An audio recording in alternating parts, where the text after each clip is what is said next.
Hello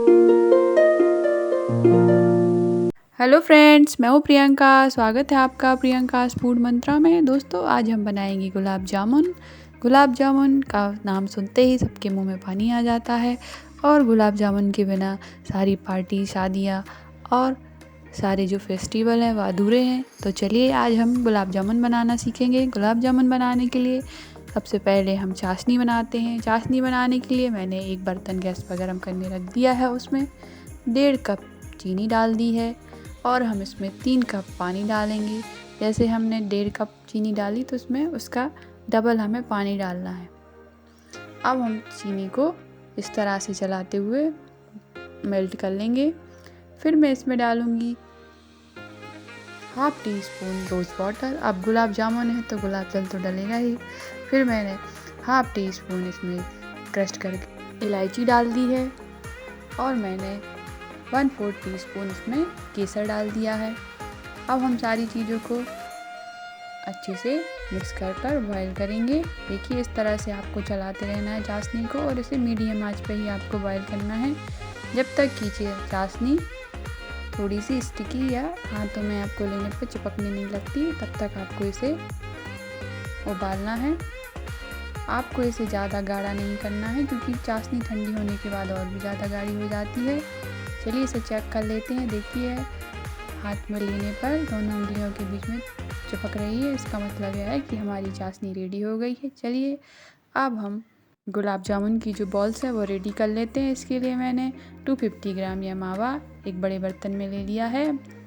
मावा की recipe आप मेरे यूट्यूब चैनल पर देख सकते हैं। अब मैंने इसमें 1 छोटा चम्मच रवा डाल दिया है और 4 बड़े चम्मच हम इसमें डालेंगे होल व्हीट आटा या गेहूं का आटा डाल देंगे। मैंने यहाँ मैदे का इस्तेमाल नहीं किया है। आज हम आटे से ही इसकी गुलाब जामुन की बॉल्स बनाएंगे। देखिए, इस तरह से हम सारी चीज़ों को मिक्स कर देंगे। फिर मैं इसमें 1/4 टीस्पून बेकिंग सोडा डाल दूँगी। फिर मैंने 1/2 टीस्पून इलायची क्रश करके डाल दी है। सारी चीज़ों को अच्छे से मिक्स कर देंगे। इसी तरह से आपको हाथ से इसे तरह से मसल के इसे मिक्स कर देना है। फिर मैंने यह 2 चम्मच मिल्क मिला दिया है। मिल्क रूम टेम्परेचर पर ठंडा मिल्क है। इसे हम अच्छे से मिक्स कर देते हैं। मिल्क डालने से क्या होगा कि जो हमने इसमें रवा डाला है वह अच्छे से उसमें फूल जाएगा।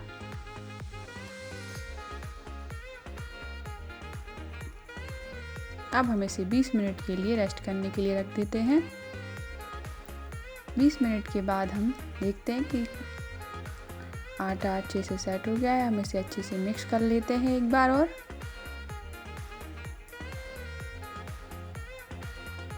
आपको इसे ज़्यादा देर तक मिक्स नहीं करना है। देखिए, रेडी हो गया है। चलिए अब हम एक प्लेट लेते हैं और हम अब इस प्लेट में यह जो गुलाब जामुन की बॉल्स है वो बना कर इसमें रखते जाएंगे। इस तरह से आपको एक छोटा टुकड़ा लेना है आटे का और इस तरह से हथेलियों के बीच में रखकर उसे राउंड करना है। आपको ये याद रखना है कि इसमें बिल्कुल भी क्रैक्स या दरारें नहीं होनी चाहिए। बॉल एकदम चिकनी बननी चाहिए क्योंकि अगर बॉल में दरारें होगी तो जब आप फ्राई करेंगे तो वह टूट सकती हैं। और मैंने हाथ में बिल्कुल भी घी या तेल कुछ भी नहीं लगाया है क्योंकि जो हमने घर पर मावा बनाते हैं तो उसमें ऑलरेडी इतना घी रहता है कि आपको कुछ भी घी या कुछ मिक्स करने की ज़रूरत नहीं रहती।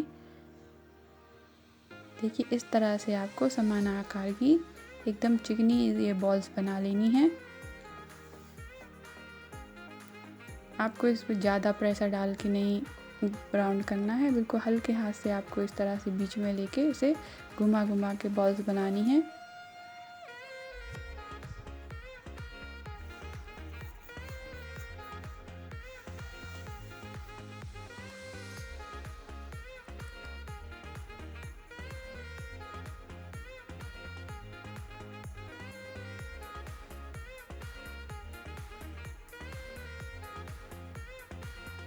देखिए, इस तरह से हमें सारी बॉल्स बनानी है।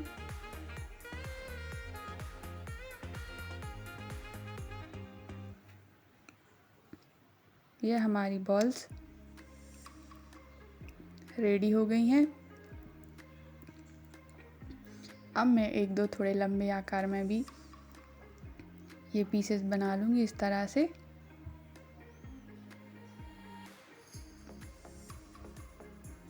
देखिए सारी बॉल्स बन गई हैं। चलिए अब हम इन्हें फ्राई कर लेते हैं। फ्राई करने के लिए मैंने एक कढ़ाई गैस पर गरम करने रख दी है और उसमें हम ऑयल डाल देंगे। आप चाहें तो घी में भी इसे फ्राई कर सकते हैं, मगर जो ट्रेडिशनली गुलाब जामुन बनाए जाते हैं वो प्योर घी में ही फ्राई किए जाते हैं।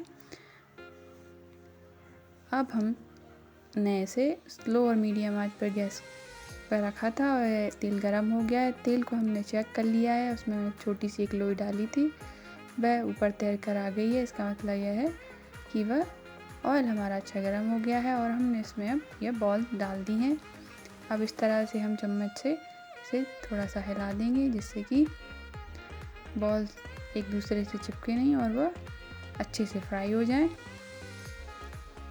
आपको याद रखना है कि बॉल्स को आपको स्लो या मीडियम आंच पर ही फ्राई करना है, तेज़ आंच पर बिल्कुल भी नहीं करना है, नहीं तो क्या होगा कि जो ऊपर की जो परत होगी वह जल जाएगी और अंदर का जो पार्ट रहेगा वह कच्चा रह जाएगा। इसलिए आपको इन्हें मीडियम आंच पर आराम से हल्के हाथों से बिल्कुल सेकना है। इस तरह से आपको बिल्कुल हल्के हाथ से चम्मच चलाते हुए इसे सेकना है।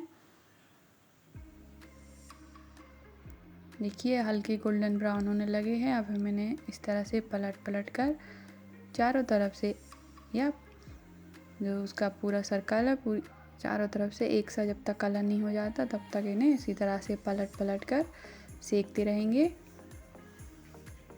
देखिए कितना अच्छा इनका कलर लग रहा है। अब इन्हें निकाल देते हैं। आप किसी भी टिश्यू पेपर या किचन टॉवल में से निकाल सकते हैं। इस तरह से आप इन्हें निकाल दीजिए। जो इनका एक्स्ट्रा ऑयल होगा उस सोख लेंगे। इसी तरह से आपको सारी बची हुई बॉल्स को भी फ्राई कर लेना है।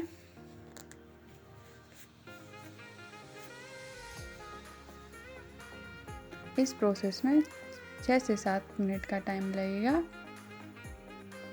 जब आपकी सारी बॉल्स फ्राई हो जाएं तब उन्हें आप 5 से 6 मिनट के लिए ठंडा होने के लिए रख दीजिए। आपको एक बात याद रखनी है कि जब भी आप चाशनी में यह बॉल्स डालें तो या तो चाशनी अच्छे से ठंडी रहे या बॉल्स, दोनों ही चीज़ें एकदम से गर्म नहीं डालनी है। चाशनी इतनी ठंडी होनी चाहिए कि आप उसमें अंगुली डाल कर देखें तो वो आपको थोड़ी गर्म लगे, मगर ज़्यादा भी गर्म नहीं होनी चाहिए। देखिए ये अच्छे से फ्राई हो गए हैं। अब हम इन्हें भी बाहर निकाल देते हैं और हम इन्हें अच्छे से ठंडा कर लेंगे। फिर हम इन्हें चाशनी में डालेंगे। अगर आप गरम बॉल्स गरम चाशनी में डाल देंगे तो ये बॉल्स फट भी सकती हैं और आपके ये गुलाब जामुन ख़राब हो जाएंगे। इसलिए आपको इन्हें ठंडा कर ही चाशनी में डालना है, मगर चाशनी आपको ज़्यादा ठंडी नहीं करनी है, स्लाइटली मतलब थोड़ी उसको ठंडी होनी चाहिए। देखिए ये दोनों चीज़ें रेडी हो गई हैं। अब हम इन्हें चाशनी में डाल देते हैं।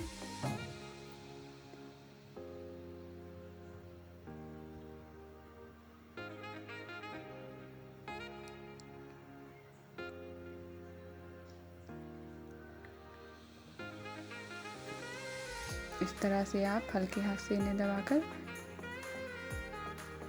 रख दीजिए और 30 से 40 मिनट के लिए इन्हें छोड़ दीजिए। जब वो चाशनी में अच्छे से डूबे रहेंगे तो चाशनी उनके अंदर भर जाएगी और वह खाने में बहुत ही टेस्टी लगेंगे। तो आप इन गुलाब जामुन को गरम गरम भी खा सकते हैं या आप इन्हें थोड़ा ठंडा होने के बाद भी खा सकते हैं। ये दोनों प्रकार से बहुत टेस्टी लगते हैं। तो आप भी इन टेस्टी गुलाब जामुन को अपने घर पर बनाइए और मुझे बताना मत भूलिए कि यह कैसे बने थे। फ्रेंड्स, अगर आपको मेरी रेसिपी पसंद आई हो तो प्लीज़ मेरे चैनल को सब्सक्राइब करें। Thank you.